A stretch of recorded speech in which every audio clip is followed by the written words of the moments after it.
Hi, everybody, and welcome to another exciting adventure in podcasting. This is Words, Images, and Worlds. And on this episode, I'm delighted to be joined by someone with a wonderful shelfie, complete with action figures that I'm jealous of right now. And that is comics creator Andy Smith. Andy, thank you for jumping in and talking with me for a few minutes. Yeah, no problem. I like doing stuff like this, and yes, that is not a faux background. We've got lots of trade paperbacks and action figures and stuff like that back there. So Love it, love it. Mine is a faux background, unfortunately, but I feel like I should probably paste in some action figures or something like that's that right. at this point to really reflect what the show's about. So I know that you have a project on the way.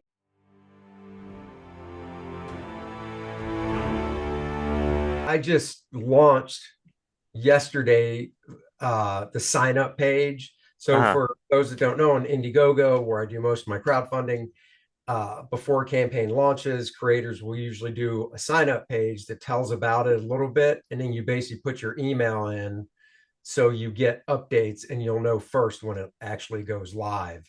And then to kind of enhance people or to get people to sign up, uh, for this one, I'm offering a free trading card for anybody that signs up and then Uh-huh. actually backs the book when it launches. It's called Nice and Tight, the comic book pencils of Andy Smith. So Love it, love instead it. of a Yeah. instead of a normal sketchbook, which is like commissions and just, various things like that, which I enjoy and I have a huge collection of as well. It's a book that's just going to collect some of my favorite full penciled pages so Hmm. people can actually see what full pencils look like before they get inked and colored and everything. So it's kind of like a peek behind the curtain. Nice, nice. Yeah. So So, sorry for my misunderstanding there. no, that's I'm fine. just scrolling through social media and I thought, well, that's interesting. So the project is Core Draft. The project that's funding now is Cordrath, The Reckoning, which is a sword and sorcery barbarian tale. It's kind of like if you took Conan and dropped them into a Game of Thrones and then chucked in a little bit of Dungeons and Dragons Love it, love it. magic and stuff for the fun of it. And it is 76 pages. The book will be 80 when it's printed, square bound, of course, very high quality. And yeah, it's just been really fun. I've been working on it for the past year with my co-collaborator Dennis, and we even wrote, or I should say Dennis wrote, because this is his background, actual role-playing game module that you can buy separately on the campaign. So Hmm. if you're into Dungeons and Dragons or any type of role-playing games, this is literally a game that goes by the specific uh, rules that are out there.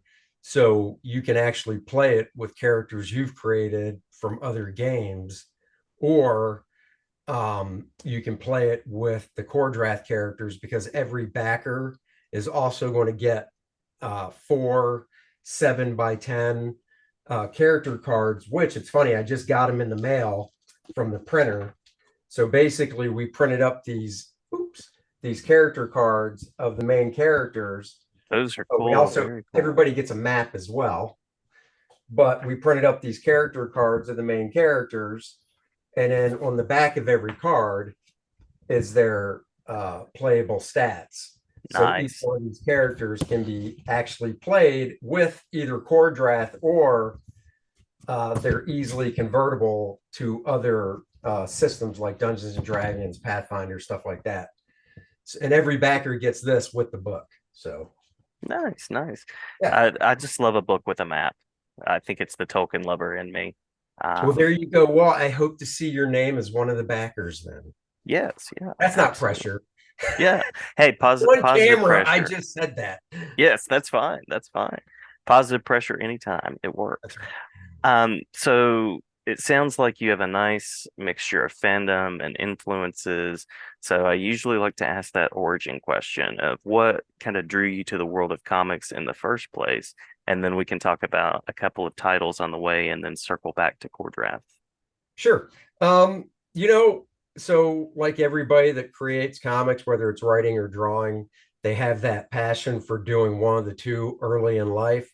Obviously, for me, it was drawing more, drawing. And then there's always that goes with drawing is the creating story aspect because you got to draw something. Hmm. But Hmm. it was the actual pencil to paper. I just love doing it.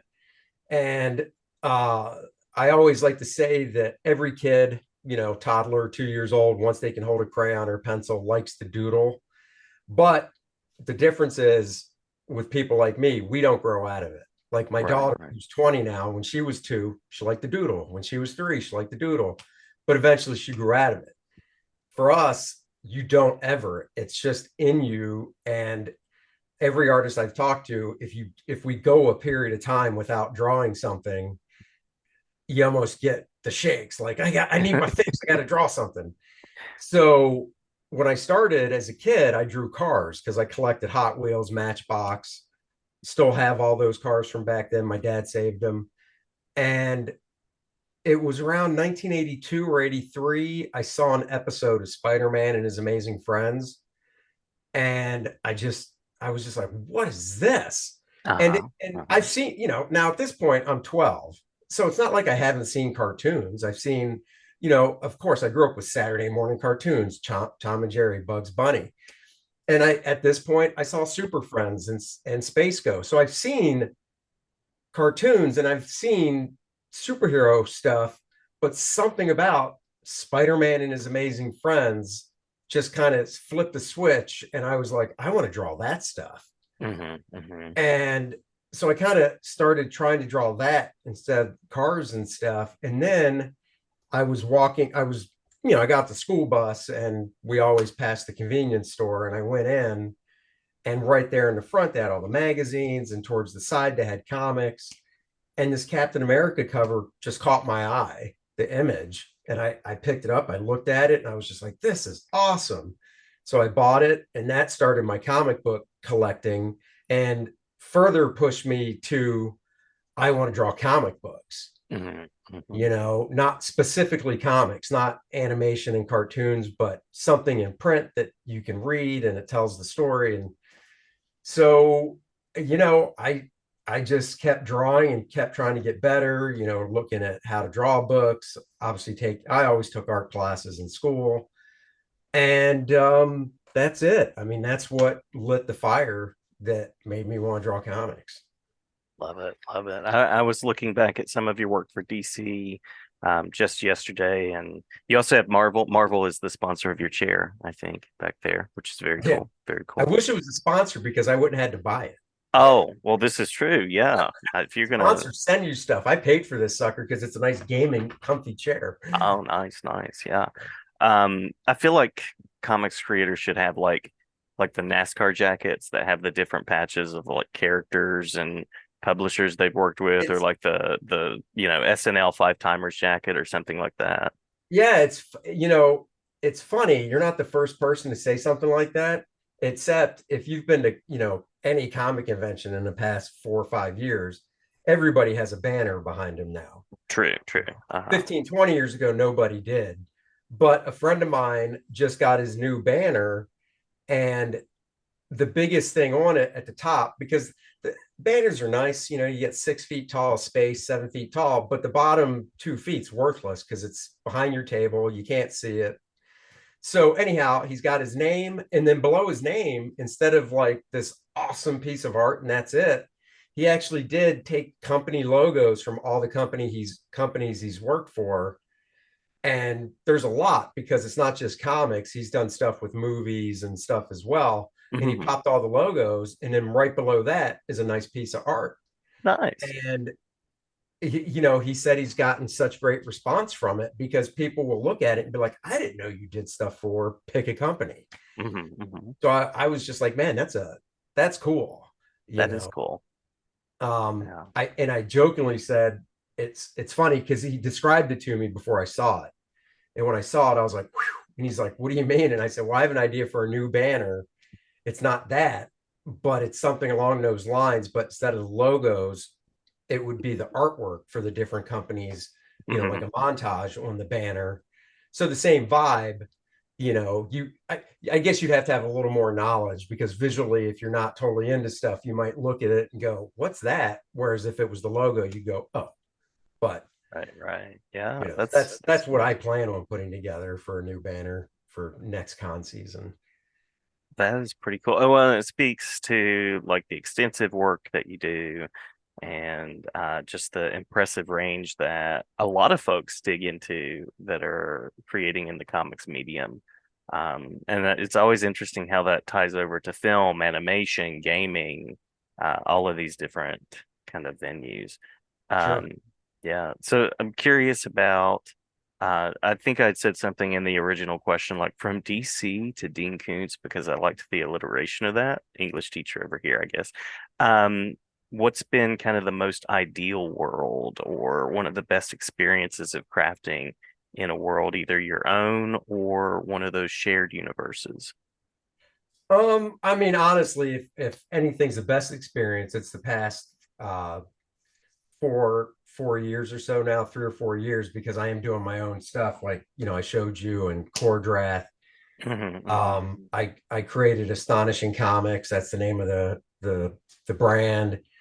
And um I've just been, I started with a book called Jungle Lords Ultra, which was a 52-page flip book. So on one side, you'd read it, and when you got done with the story, you'd know because now the pages on the other side were upside down. So you literally just flipped it, and then you had another cover as well for that book, and you'd read that part. And then after that, I brought First Man Back, which was a superhero I created in the late 90s and had one issue come out through Image. So I brought him back for 2 volumes, which were 64 pages each, and nice square bound and stuff. And then after that is the new one, which is Core Draft. But so that is obviously the most fulfilling and fun. Yeah. But I still feel like I kind of feel like that's a two-part question because I've been doing this for 32 years. I've only been Hmm. doing this part for 4. So for 28, I was basically I was mainstream, Marvel, DC, Image, Acclaim, Ominous Press. Hmm. Hmm. So, to answer the question, if it was from that world, of freelancing, what my favorite stuff probably was, um, probably the Green Lantern stuff I've done Yeah. because Yeah. I love Green Lantern. And another thing, I love Green Lantern growing up as a kid, huge Green Lantern fan. And it was like my second or third job, not in order of coming out, but when I actually drew it, Hmm. was Green Lantern Annual #1 back I think it came out in the summer of 92 and or maybe 93, I think 92. And it was, it was the tie-in with the whole Eclipso stuff. But it was just Hmm. the fact it was one of my first jobs in the business with one of my favorite characters, and it wasn't a 22-page book. I think it was a 56 or 52-page annual. So it was also like just huge. It was Yeah. intimidating. And then a few years later, I got to draw another issue of Green Lantern using Kyle Rainier. So now I've drawn Hal and Kyle. Hmm. And Hmm. fast forward into the early 2000s, and I got to draw Green Lantern 175, which was a double size, anniversary type issue. So, you know, I'd say Green Lantern for when I did that stuff. Yeah. Yeah. And to have the chance to work on a character that you love like that really early in your career, I imagine that just felt like the universe coming together in a way. Yeah, I mean it did. And it's funny that you mentioned that. Another really like full circle thing is I mentioned that I saw Spider-Man and His Amazing Friends, Hmm. right, Hmm. that cartoon in like 1982, 83, whatever it was. Well, the specific episode, I'll just never forget it, featured the X-Men. Yeah. Yeah. And I think the Juggernaut was in it. And I just loved it. I loved the animation behind it. I loved it. Well, in 93, I was working for Marvel, and Marvel at the time had another division on a different floor in the building that just dealt with like promotional artwork. So, things you see on cups and stuff Hmm. like that, right? Hmm. Hmm. So I got a call from the guy, and he said, I got this cover piece I need done for a VHS box for an episode of Spider-Man's Amazing Friends. And Uh-huh. I'm like, okay. And so he sends me the details of what I need to draw. It was that episode. Oh, love it. Love it. It was literally that episode featuring, the cover to the box is Spider-Man and the X-Men are behind him. I mean, Nice. you want to talk about full circle? Uh-huh. That is it right there. I mean, that just blows my mind. And when I see that thing out in the wild, because it's a VHS, so usually it's at conventions and stuff on the secondhand market, I'll Hmm. buy it. I think I have I know I have two of them. A part of me wants to say three, and the third one is just in a box. Like it probably was like the first one I bought, but Yeah, I know yeah. for a fact I have two of them because one of them's on a bookshelf. And yeah, I mean that was just cool. And I still have the original art to it as well. So Yeah, nice, nice. I'm sure I had that growing up too, somewhere along the VHS collection as yeah, well. Yeah. yeah. So you mentioned First Man there, and very, very cool to see kind of the chance to go back and revisit that character. Any other worlds or even types of stories that you would love to revisit at this point? Well, I mean, none of mine because I'm doing it. Uh, but Yeah. if I could go back and have a, if I could go back, in time basically and do a job over, no, at the skill level I am now compared to back in the day when I first started and stuff, or even if it was, 15 years ago, um, I think, I really think it would be that Green Lantern annual. Because while it was cool to do it as like, you know, a rookie, basically, only having, I really think at the time I drew that, I only had two other jobs under my belt. One was a full comic that was 22 pages, and the other, I think, was either 7 or 8 because I did a run on Justice League Quarterly, which I think they were 8-page stories, and I did like 5 issues featuring a certain I think it was the Global Guardians. Hmm. But Hmm. so the point is the Green Lantern annual, yeah, it was awesome to do that first, one of my first jobs, favorite characters. I got to draw Hal and a ton of other members of the Green Lantern Corps. you know Looking back on it, I cringe, you Right, know right. and I could say that 5 years into the business because you you do get a pretty speedy growth, at least from my eye, I can see. And then at a certain point, like everybody, there's still growth, but you kind of level off to where Mm. it's harder to see.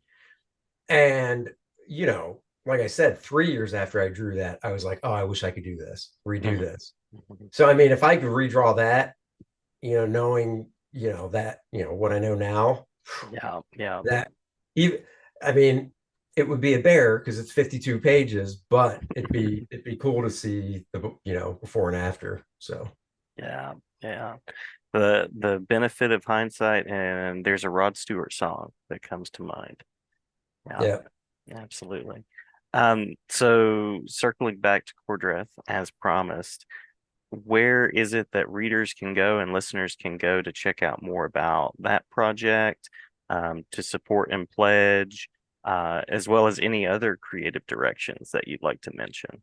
You mentioned Sure. convention season, so you also welcome to mention go-to convention spaces for you as well. Okay.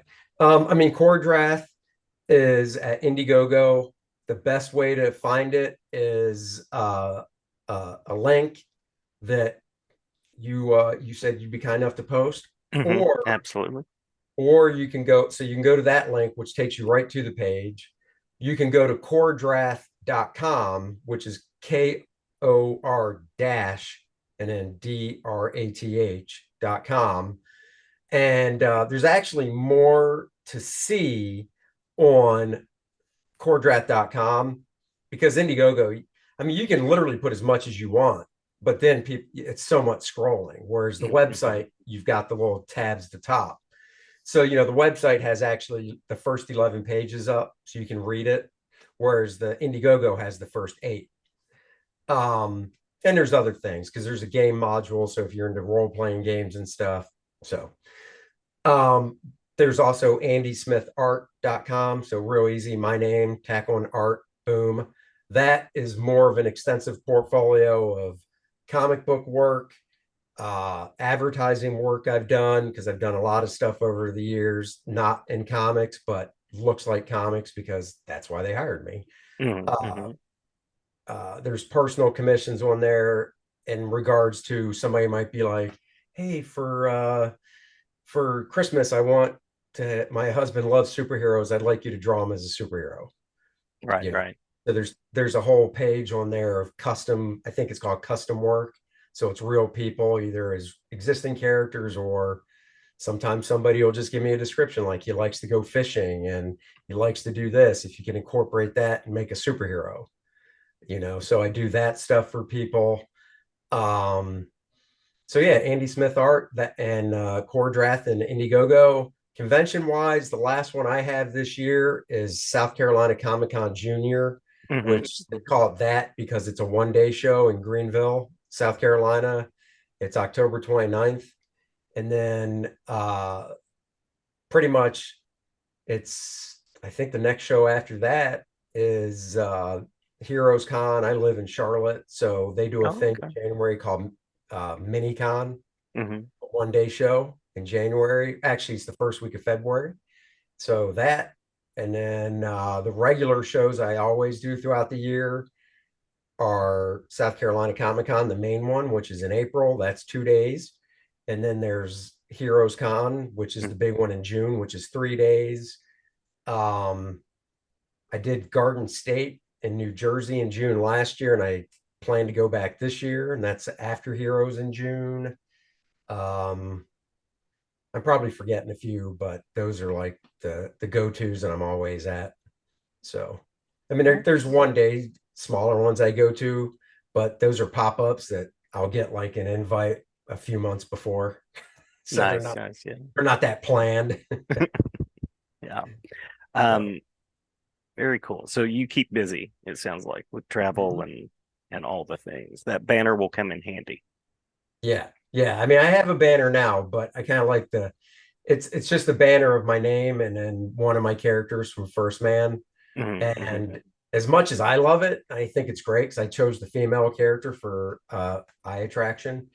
Um, I do realize that, you know, most of the people walking around the convention probably don't know who it is. So I think I might do a new banner where I take a bunch of covers I've done throughout my career and just mock, you know, put them on the banner. Love And that. people will see the covers and recognize those and be like, "You did that? What? Huh? Huh? Huh?" So, because I get that it shows it's funny. You know, I wrote a book called Drawing Dynamic Comics that came out in the year 2000, Hmm. and people will see me at a con and go, "You're not the guy that wrote that," and I'm like, "Yeah." And they're like, "Oh my god!" You know, that's, Right. you know, it was a popular book. It went into 7 printings before it went out of print. It sold great, and it was in different languages and stuff. And I was like, that's probably something I should have on a banner. So, Definitely. Definitely so. Yeah. Very cool. yeah. Um, so last official question, and then we can hit anything that we've missed on the talk through. I always like to give sort of the positives. So any final nods to collaborations, experiences, folks in the world of comics or other media that have been especially kind. Yeah. I mean, in regards to like collaborations, and I guess you could say these are shout outs, you know, one of my first mentors, uh, so I got two of them. One of my first mentors I met when I was 15 at a comic convention right above Baltimore in Towson, Maryland. And, you know, my dad was great. He supported what I wanted to do. So that was kind of a drive force, but he drove me there. And an artist named Tom Lyle was there. And Mm-hmm. Tom was at the time, I don't think he broke into DC yet. He was working on a book called Strike for Eclipse, if I remember the company. Pretty sure it Hmm. was Eclipse. And it was being written by Chuck Dixon. So this is for Chuck Broke Big and stuff. Yeah. And Tom was a penciler, and that's what I wanted to do. And He lived in that area, and I would get sketches from him, which I still have. And once I went to the Kubert school, we stayed in touch, phone number and stuff, no email back then. And when I went to the Kubert school, I could send him stuff and he'd look at it. And then the second one who had the biggest influence was Bart Sears, who, Mhm. when I went to the second year of the Kubert school, or no, when I started my third year at the Kubert school, he was teaching second year. Because not a lot of the teachers, but I'd say there's probably 4 or 5 teachers that would float in and out of the Kubert school every year. And this was, Bart never taught there, but he went there in the Mhm. early 80s. Mhm. So he's like, oh, I'll give it. They asked me to teach one day a week. Why not? So I met him as a third year student. And, long story short, we must have hit it off personality wise. And he liked my art. And he kind of took me under his wing. And I'd go to his apartment after school and do my homework while he was working on stuff for DC. And he would, really give me big pointers and stuff. And he eventually let me draw some backgrounds in Justice League Europe that he was working on when I was still at the school. But I mean, I was literally just drawing buildings, nothing super, you know, nothing difficult at Mhm. least, Mhm. or that difficult. Um, and then, when he thought my stuff was ready in the spring of my third year at the Kubert School, he's like, "Hey, you want to go up to DC Comics with me, and I'll introduce you to some editors." I was like, Nice. "Yeah." So, I went up with him a couple times. I went that first time, got some good feedback, went back up a few weeks later, and, knock on wood or whatever, I scored my first job in March of 91 at DC. And, we've been friends ever since. We still talk on a weekly basis. He was in my wedding party. Love it. Um, Love it. yeah, he's the godfather of my kid, actually. So yeah, he's the biggest, and I've worked with him probably the most collaboration wise. Um, so yeah, he's definitely the biggest influence and friend and stuff. Lovely, lovely. I think he Yeah. was the artist on the second, maybe the second or third comic that I ever read, which was issue 3 of the Invasion World Without Heroes. Oh Uh, yeah, yeah. yeah. Like I discovered his stuff on Justice League Europe, Hmm. Hmm. and which was basically like he started at DC on Cops, which was the toy that they made into a comic. Hmm. He Hmm. did like 2, 3 issues. And then he did like an issue of the Spectre, and he was supposed to be the regular artist, but then Invasion came along because Todd, I guess, dropped the ball on the deadline. And then they liked what he did on an Invasion with Keith Giffen. So they started Justice League Europe, and that was his main thing. So yeah, I started with Justice League Europe, but yeah, I mean, that was like all those previous books I mentioned weren't like years in the past. So I was Hmm. able to pick all those up real easy. So Yeah. yeah. And his art style was just, that was before, because that was, I believe Justice League Europe was 89. Hmm. Hmm. So that was, a good year before I met him in the fall of 1990. And in fact, I know because he was working on issue like 20 something when I met him. Yeah. So, I'm a big fan of this guy's work. And when I go to school the first day of the Kubert school in my third year, and you pick up your class list, and then, it's a small school. So I knew people below me in second year and stuff. And I'm like, oh, who do you got? What do you got? Right, right. Somebody's like Bart Sears. And I was like, what? You need to be teaching third year. So I did. I barged into his class one day and before it started and just showed him my stuff. So Love it. Love it. Well, thank you so much for sharing that story and those connections. Anything that we've missed in the talk through that you want to make sure to mention? I'll say the word Cordrath one more time, and hope folks will go and check that out and support. honestly, just Core Draft The Reckoning. It's it's because of the backers, you guys that allow me and a lot of us that do crowdfunding now, um, basically put these books out. Hmm. Because unlike working for DC and Marvel where they pay you, it's you guys. You're honestly the producers. The backers are the producers, like in a movie, that Yeah. get these books out. So go back it. If you like my stuff, some more support small business because that's really what it is now, and back the book. Yeah, yeah, absolutely. Well, thank you so much, Andy, and glad to have you back anytime to talk about Yeah, any projects or comics in general. sure. That sounds great. Thank you.